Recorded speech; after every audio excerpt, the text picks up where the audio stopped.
this is Joseph Carlson, and this is episode 111. That's right, 111 of Gaming with Grief, and I'm calling this episode Good Part, Bad Part. Just to remind you guys, this podcast will hit my website, www.gamewithgrief.com, Monday morning at 7 a.m. Go there, leave me a comment, let me know what you think of the show. Or you can write me an email at gwgpodfellows@gmail.com. Or you can find me on Twitter at JustLittleJoe. And you can subscribe on Apple iTunes, give me the likes, the stars, give me a review. Or you can go to the Google Play Store on Android and subscribe to the podcast there. And let me know what you think of the show. So I'm calling this episode Good Part, Bad Part, because the first part of the episode, as you know, as time has been going on, especially the last episode, I was trying to find kind of like relaxed games to chill to. I've continued that trend, but what I've done is talked about, I've tried to try something new, because we all fall into a gaming rut. But in the beginning of this, what sparked all this was I was sent in my news feed through Apple News, I was sent an article by Good Housekeeping, and it's called... I'm just going to read from it right here. It's called How the Body Remembers Trauma. It's by Meredith Davis Landau, and there's no date on when it was actually published, at least in this version I got. But I want to read some excerpts from the article. I recommend definitely. It's a Good Housekeeping article, which I think that's some of the reason why it hit my radar is because I was like, wow, Good Housekeeping. Okay. But again, it's called How Your Body Remembers Trauma. And the subline is trauma can have damaging long-term effects, even on your physical health. Arm yourself with the science behind the sensations and therapies that can kickstart healing. Again, it's by Meredith Davids Landau. And I just want to read a few excerpts from the article. This is about the maybe fourth or fifth paragraph down, and it says, the influential reference on psychiatry known as the DSM-5 essentially says that the only people who are seriously injured, have a near-death experience, witness a death, or experience sexual violence can have PTSD. However, many of those who study trauma know that it can result from many different situations, any event or a series of events that leads you to view your life in terms of before and after. Can cause severe mental health effects, says Rachel Yehuda, PhD, a professor of psychiatry and neuroscience at the Icahn School of Medicine at Mount Sinai. Now, this goes on to talk about that. And, especially if you experience grief, like I talk about on this podcast all the time, that is a before and after event where you feel that, things were one way before and one way after, and how you can have PTSD and think about these things all the time. I don't know if I have PTSD. It doesn't really seem like I'm having experiences of PTSD or feel that way, but, feelings still come back. You still feel things, from different times in your life. You feel that, you hear something, maybe a piece of music, or you go to a certain place and it makes you think of a person, or it brings back a feeling. That's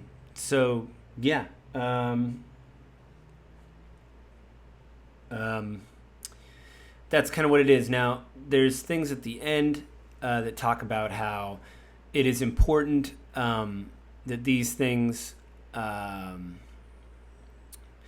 there's another quote from Yehuda here that says, years ago, people who faced harrowing shocks were expected to get over it. Soldiers came back from war and never talked about what they had seen. Women who delivered stillborn infants were advised to quickly have another child. Now there's a growing realization that to recover properly, you must allow both your mind and your body to process what happened and accept in some ways you may be changed by it forever, Yehuda says. And there's many different examples later on of how trauma affects your body. So I would definitely go through and read that. But what I want to read, and I'm going to read this whole section because they talk about ways to heal your trauma. And this is some of the article. It says, each person responds differently to treatments, but here are some worth discussing with the pro. Try trauma-specific therapy. Certain therapies may loosen trapped memories and emotions. There's prolonged exposure therapy, during which you re-experience the trauma as a therapist guides you in staying grounded. Eye movement desensitization and reprocessing, EMDR, I've heard of that before, in which a therapist uses an external focusing technique to help you process memories, and mindfulness-based stress reduction, MBSR. I actually haven't heard of that. A program that trains you to come back to the present moment. Meditate is another one. Meditate may blunt your fight or flight response, help you think clearly, and rebuild brain connections. As a quick aside, they do talk in this article, we're all kind of familiar with fight or flight, but they talk about freezing as well. And they said, the Yehuda and some other people I think they interviewed in the article said, freezing is a way for your body to kind of get through a thing, or, you'll hear people all the time say that, I left my body during this, or I have no recollection. They said it's almost a way for your mind to cope with what's going on, and things like that. Exercise. Some experts suggest yoga or walking. Dr. Gordon prefers a technique he created in which you vigorously shake your whole body for 5 minutes, stop, and notice the stillness for the next 3. Then dance to music for another 5. So I guess this is kind of like to shock your body. I'm not a good dancer, I don't know if I would do this, but I get the idea of wanting to like shock yourself into a different state of understanding or whatever, Eat differently. Chemicals the body produces during a harrowing event can damage the intestines and alter gut bacteria, says Dr. Gordon. This may be why irritable bowel syndrome is a common symptom of PTSD. You want to lean on healing proteins, vegetables, and fruits. And the last one, which I've talked about numerous times in this podcast, seek support. Loneliness and isolation give trauma power. So find a support group and reach out to acquaintances who have been through something big.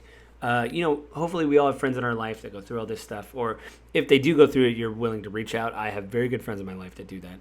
I don't have a lot of friends, but I think the friends I have are good.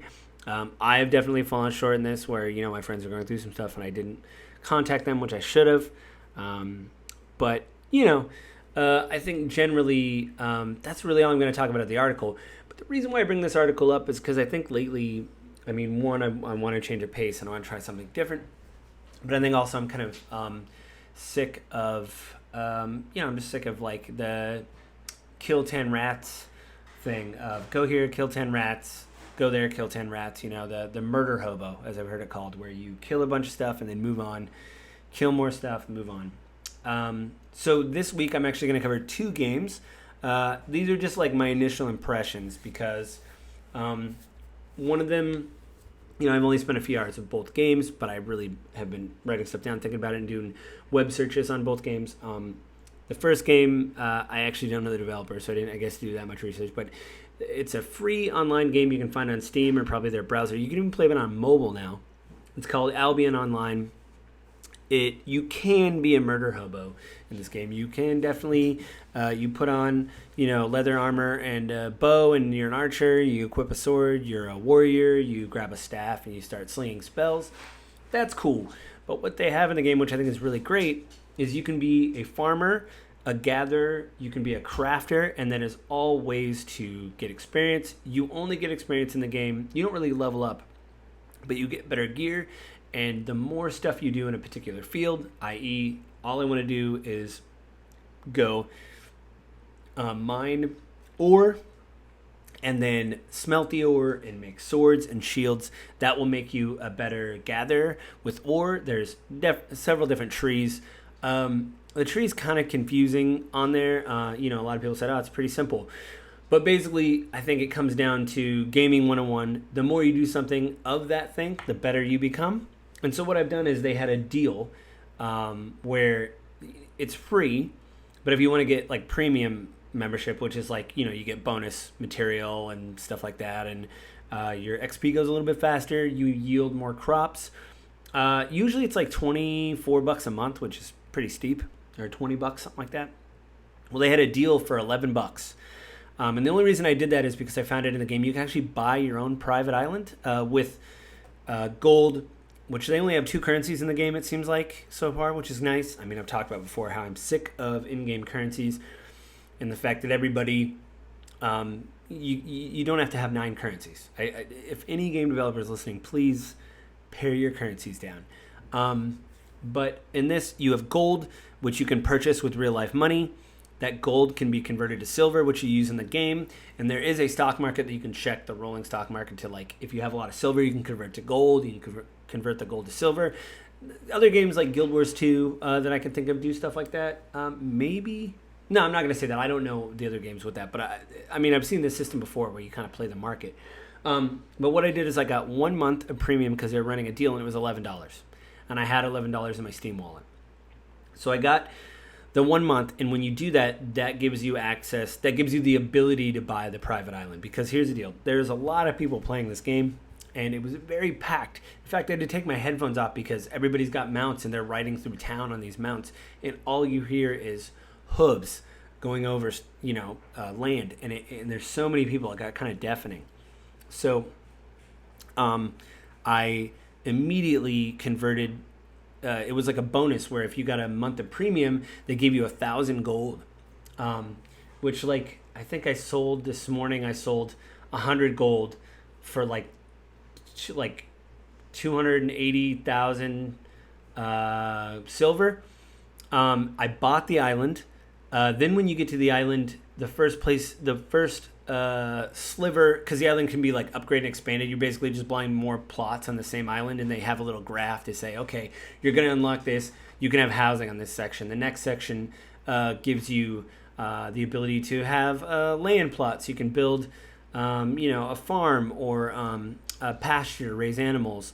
You can have an armory here. You can have a smelting thing. Like you can basically, it seems like through the various plots and things, you can be somewhat, if you focus on smelting, or you can farm in the game, you can fish. If you focus on that stuff, you can put all those things on your island and kind of upgrade your island. You have to dump building materials like stone and wood onto your structures to upgrade them. Then you can upgrade your home. You can hire laborers to work your farm, which is kind of cool. So you don't have to go back and do it all the time, is what it seems like. I'm going to experiment with that a little bit more. I don't think it's a lot of money. If you want to upgrade the structures, you give them more, and then it'll be like, it'll give you this. You can also buy chests in the world, and that's pretty cool because it's storage. So you buy bigger chests, you can dump all your stuff. One thing I think is really weird, they do have these really cool quality of life things in the game that I've noticed. But one thing I think is really weird is they don't have maybe Guild Wars just ruined me, Guild Wars 2, but if you have something, like, if I have something in a storage case and then I go to hand someone material on my island, my storage is on my island, and I go to a different part of my island and go to hand someone material to upgrade something, I don't have it in my inventory. And that kind of bugs me. It would just seem like, hey man, we're playing a video game. Let's just make this as easy as possible. We know you got it. It's in your storage. Let's just give it to you and let you unlock it. So you got to kind of carry stuff around with you. Later, you can basically tend to animals and make a pasture, and then you can sell those animals on the market, and then people can purchase oxen and things like that to carry more stuff. And like, there's a whole economy with farming. Well, with everything else, smelting, all that stuff. So basically, I'm playing the game as a chill gather. Right now, I'm in low-level areas where other players can attack you, but I think later on you have to go to PvP areas, and I think you'll be attacked on sight. I've heard some rumblings online that there is actually a bodyguard economy. So like, hey, I got to go get this high-level ore, and I'm going to be attacked. You maybe find people, or maybe you're part of a guild, and they take you into the area and say, all right, go mine your butt off, and this is what we want. Give us this fee. Maybe it's silver, maybe it is gold, or maybe it's the material, some of the material you're getting. And then you get to do that to your heart's content. You get to gather whatever you want. Now, there's no limit. You don't just have to get ore or wood. You could gather everything. But obviously, if you focus down one tree of the destiny board, as they call it, basically, if you do one thing, you'll be very good at it. If you do a little bit of everything, you'll be okay at it. Right now, I'm kind of taking a shotgun approach, and I'm just I think I played the game for about 6 hours.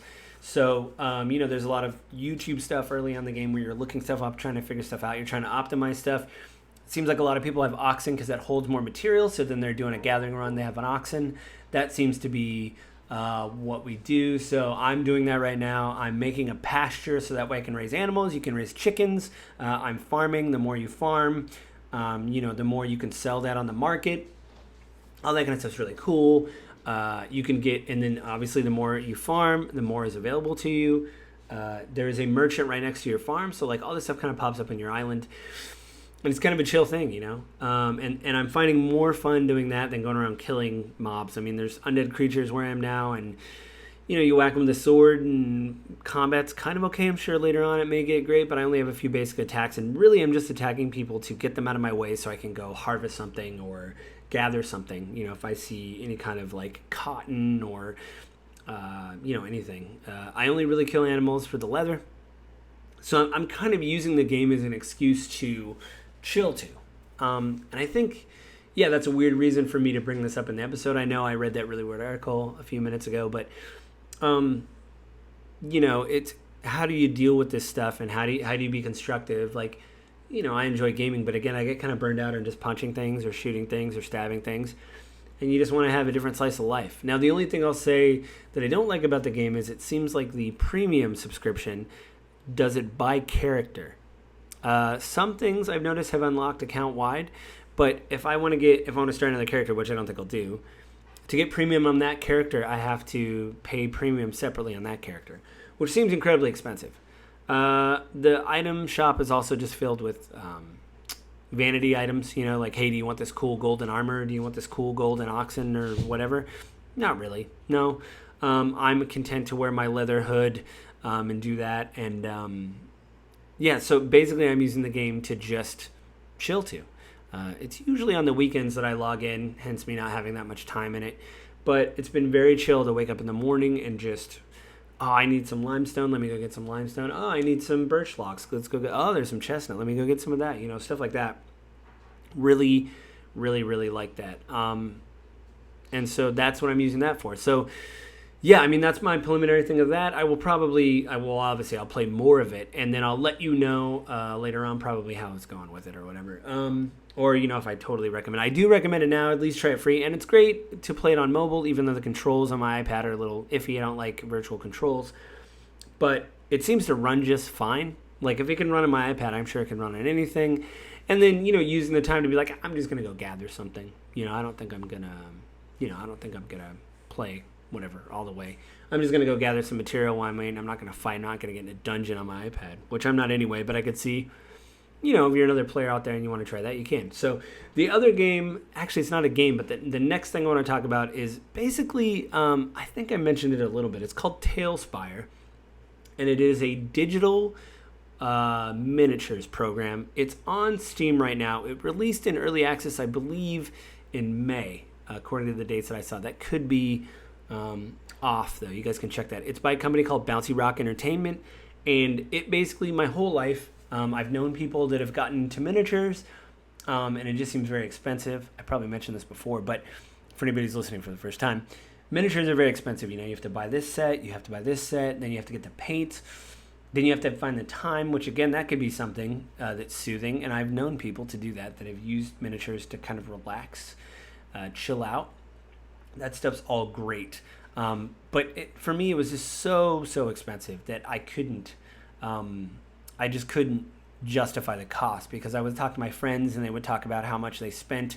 I had one friend, Ben, who was actually, he passed away, but you heard his voice a few episodes ago in the podcast.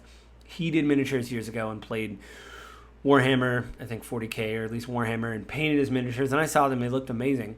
But I kind of, he was trying to clean his stuff up and get rid of some stuff, and he decided to sell some of them, and I asked, if you don't mind me asking, what did you spend? And he didn't really want to say. He said it's a lot of money.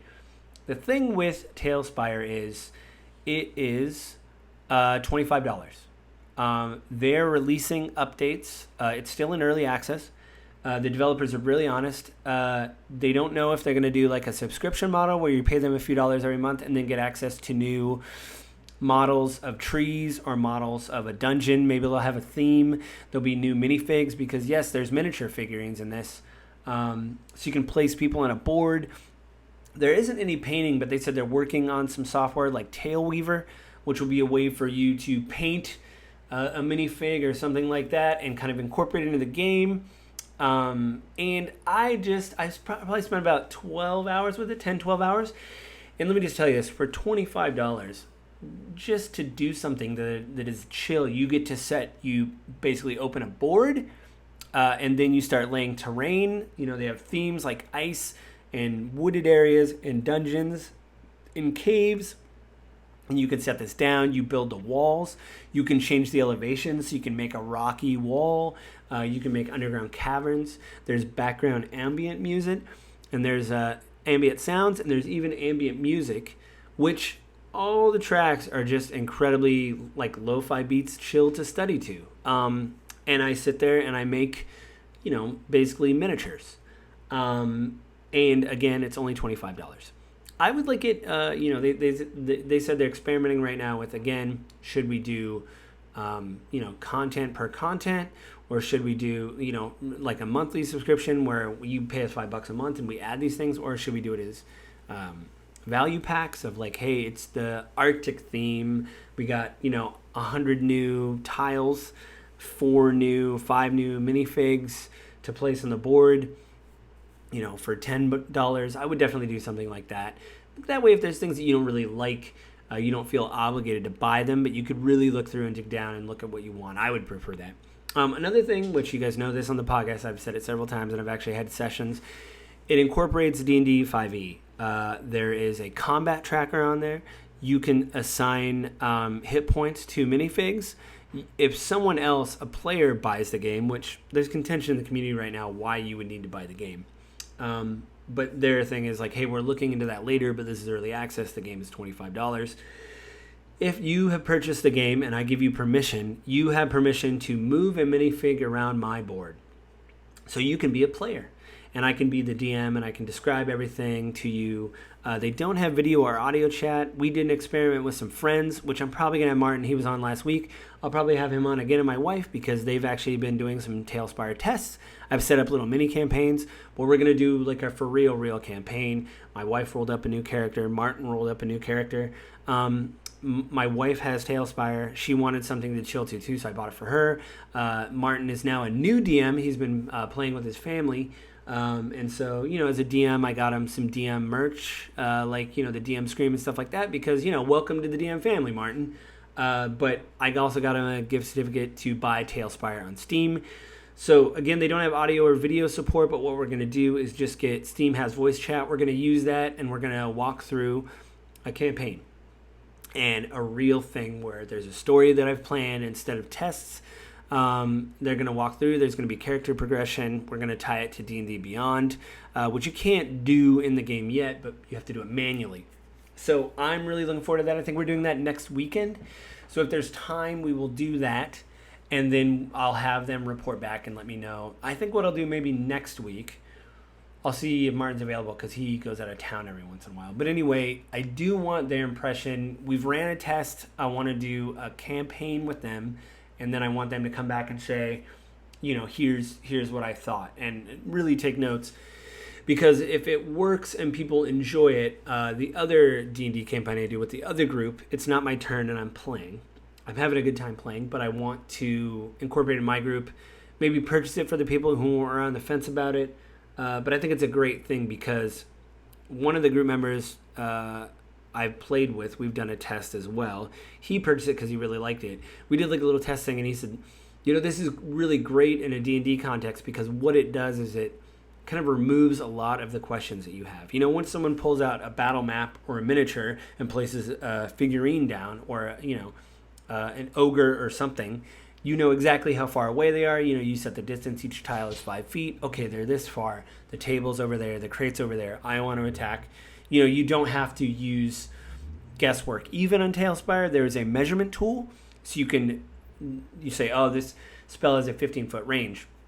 Well, then click on this point and click on this point, and it'll tell you how far away it is. So my spell's not going to hit them. It's not going to get that far. Or this, when it explodes, has this much range. Let me try to situate it where I hit most of the group, but I don't hit players, the other player characters or the party members.